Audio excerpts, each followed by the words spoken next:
শেষ নামাজ হয়ে যাইতে পারে। অনেক ব্যক্তি হয়তো গত বছর এরকম করে বৃষ্টির মধ্যে নিজে আমরা নামাজ আদায় করছিলাম, তার মধ্যে অনেক ব্যক্তি আজকে নাই, দুনিয়া থেকে বিদায় হয়ে গেছে। আল্লাহ কোরআন দিয়ে জওয়ান নেয়, জওয়ান দিয়ে বুড়া নেয়, সব কিছু আল্লাহর হাতত। কুল্লু নাফসিন যায়কাতুল মাউত, সকলেরই মৃত্যুর বাজার থাকাটা অনিবার্য। গতিকে আমাদের জীবনের শেষ নামাজ মনে করে আজকে হয়তো আমরা নামাজ আদায় করলাম। আল্লাহ তাবারক তাআলা আমাদেরকে নামাজ পড়ার সুযোগ করে দিয়েছেন। অনেক ব্যক্তি আছে যারা নাকি আছে ঈদগার মধ্যে এক হাঁটু করে পানির জন্য তারা দাওয়ারি পাইতেছে না।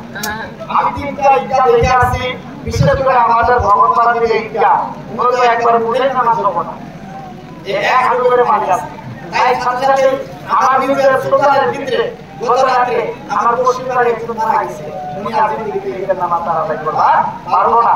গতিকে একটু সব কিছু মালিক যদি আল্লাহ হয়, আমরা জীবনের শেষ নামাজ মনে করে একটু কষ্ট মনে করে একটু দোয়া যাবো। তার সাথে সাথে আরেকটা কথা বলে দেখতেছি, এমনকি আমরা নামাজের দোয়া করে হয়তো কুরবানির জন্য ব্যস্ত হয়ে যাবো। এই কুরবানিটা বহুত মহব্বতের বস্তু, কুরবানি দেওয়া দরকার। হযরত ইব্রাহিম খলিলুল্লাহ আলাইহিস সালাম ওনার অতি পবিত্র টুকরা নয়নমণি হযরত ইসমাঈল আলাইহিস সালামকে ৮৬ বছর সাধনা করার পরে আল্লাহর কাছে ফরিয়াদ করার পরে একটা মাসলা আল্লাহ তাবারক তাআলা দিবেন। আল্লাহ রাব্বুল আলামিন দেওয়ার পরে ওনার ঈমানকে মানে পরীক্ষা করার উদ্দেশ্য নিয়ে বারবার করে ওনাকে স্বপ্ন দিয়ে দেখাইছে। উৎপাদ করছি তাআলা ইয়া বুনাইয়া, হে আমার ছেলে, ইন্নী আরা ফিল মানাম, আমি স্বপ্নের মধ্যে দেখলাম আনতা বাহুকা, আমি তোমাকে ভয় করতেছি, আমি তোমাকে কুরবানি করতেছি। হযরত ইসমাঈল আলাইহিস সালাম বলেন, হে আমার আব্বা কালাতি ইয়া আবাদি ফাল, হে আমার মুহাম্মদের বাবা, আমার মুহাম্মদের সালার বাবা, আপনাকে আল্লাহ যা হুকুম করেছে তাই আপনি করেন। কিন্তু প্রিয় বন্ধুরা, আল্লাহর হুকুমে হযরত ইব্রাহিম খলিলুল্লাহ উট কুরবানি করলেন, কুরবানি করলেন, ছাগল বকরি কুরবানি করলেন। আল্লাহর পক্ষ থেকে কোন ধরনের মেসেজ আসে নাই যে ইব্রাহিম তোমার প্রতি আমি সন্তুষ্ট হয়েছি, তোমার প্রতি আমি খুশি হয়েছি। এই ইঙ্গিতটা আসার কারণে হযরত ইব্রাহিম খলিলুল্লাহ আলাইহিস সালাম যখন আমার ঘুমে ভিতরে গেছেন, আমার স্বপ্নে দেখেছেন, ইব্রাহিম তোমার প্রতি মহব্বতের পবিত্র টুকরা যা আছে, মহব্বতের উপর তুমি কুরবানি করো। তুমি আমাকে বেশি মহব্বত করো না তুমি দুনিয়াকে বেশি মহব্বত করো? এই বস্তু প্রমাণ দেওয়ার জন্য তোমার পরীক্ষা নেওয়া হয়েছে। হযরত ইব্রাহিম খলিলুল্লাহ আলাইহিস সালাম ওনার পবিত্র টুকরা ৮০ বছরের সাধনা যে মানে নতিজা হযরত ইসমাঈল আলাইহিস সালামকে বলেন, বাবা আমি তোমাকে জবাব করতেছি, স্বপ্নে দেখলাম। ছেলে বলছে, বাবা তুমি যদি এটাই দেখে থাকো তাহলে তুমি কি করো, আমাকে আল্লাহর রাস্তায় জবাব করো, আমাকে তুমি সবুরদার ভিতরে তুমি আমাকে পাইবা। যদি আমার মুরব্বি বাবা সাহেবান ভাইরা আমরা হয়তো এরপরে আমরা কুরবানিতে যাব, আমরা বিশেষ করে কুরবানির আগের দিন পারলে রাতের মধ্যে তাই গরু কিনে নিয়ে আসি। ওদের প্রতি মহব্বত হয় না, মহব্বত করে এরকম ২-৪ দিন আগে কিনে আইনে ওকে পালা পোষা করে যত্ন করে তার কাছে কুরবানি নিয়ে যান। কোন একজন ব্যক্তি সকালবেলা ঈদুল আজহার দিনে যদি তার গরুটাকে মহব্বত করেন, ওকে গোসল দেন, পরিষ্কার করে খানা দেন, হযরত ইসমাঈল আলাইহিস সালাম ওই ব্যক্তির প্রতি খুশি হয়, বলে হে আমার নবীর কালিমা পড়নেওয়ালা, কিয়ামতের দিন আমি ইসমাঈলের সঙ্গে তোমার আমল করতে বললাম। সুবহানাল্লাহ।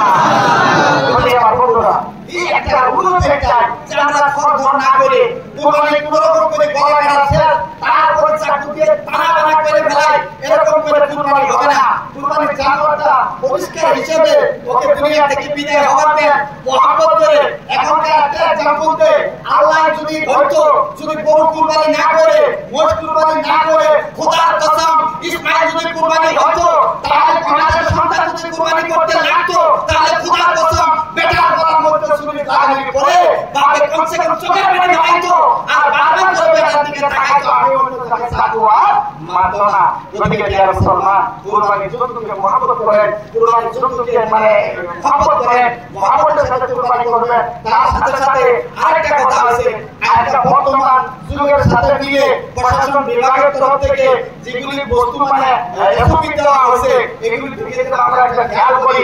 ১ নম্বরে কোন ধরনের কুরবানির পশু, কোন ধরনের কুরবানির গোশত ভিডিও করে আপলোড দিয়ে সোশ্যাল মিডিয়াতে আপলোড দিয়ে কোনো অর্থ নাই, কোনো মিনিং নাই। মিনিং ছাড়া প্রস্তুত আমরা করি না। আমাদের পক্ষ থেকে অন্য জাতে যেমন করে অন্য ধর্মের লোকেরা কোনো ধরনের কষ্ট যাতে না পায়, এক নম্বর। দুই নম্বরের কথা আছে অলাগতিয়াল বস্তু যেগুলি আছে সেগুলি হলো কি আপনার ফুড, লেংটি কিংবা খালি হাতি রুটি যা আছে এই সমস্ত বস্তুগুলোর সাথে আমরা সুন্দর করে একটা কাঁথা কুইতে ওই কাঁথার ভিতরে আমরা যেটা কুইতে রাখি, এটা শুধুমাত্র রেসিপি নয়, এটা আমাদের নিজের স্বাস্থ্যের জন্য একটা ভালো বস্তু।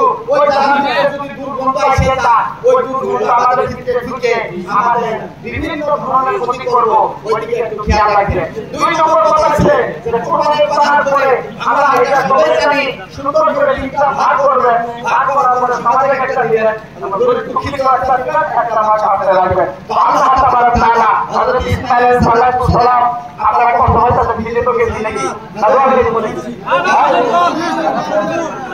2 মিনিট 10 মিনিট কথা বলবো। আচ্ছা ইনশাআল্লাহ তাহলে আপনি কি 1 ঘন্টা না 10 মিনিট সময় করে থাকবেন।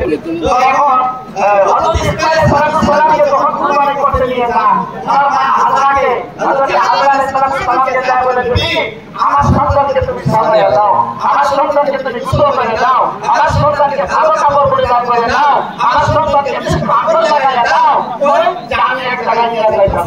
তো আমরা ওরা সন্তানকে এরকম করে মানে কাপড় চোপড় দিয়ে কাজ শুরু করে সুন্দর কাপড় পরিষ্কার পরিচ্ছন্নতা কাপড় পরিধান করার পরে বাবার সঙ্গে দেওয়ার পরে কিছু দেওয়ার পরে বাবা বলছে বাবা আমি তো তোমাকে সবাই করতে নিয়ে যাচ্ছি। বলে ঠিক আছে আব্বা আমার এই ছোট ছোট বুঝতে লিখতে পারবে। কিছু দেওয়ার পরে বলছে আব্বা না ও আমার মহাব্বত আব্বা না আমার কুরবানি স্থল আর কত দূর, তাহলে আমাকে আল্লাহর রাস্তায় কুরবানি করে। সুবহানাল্লাহ।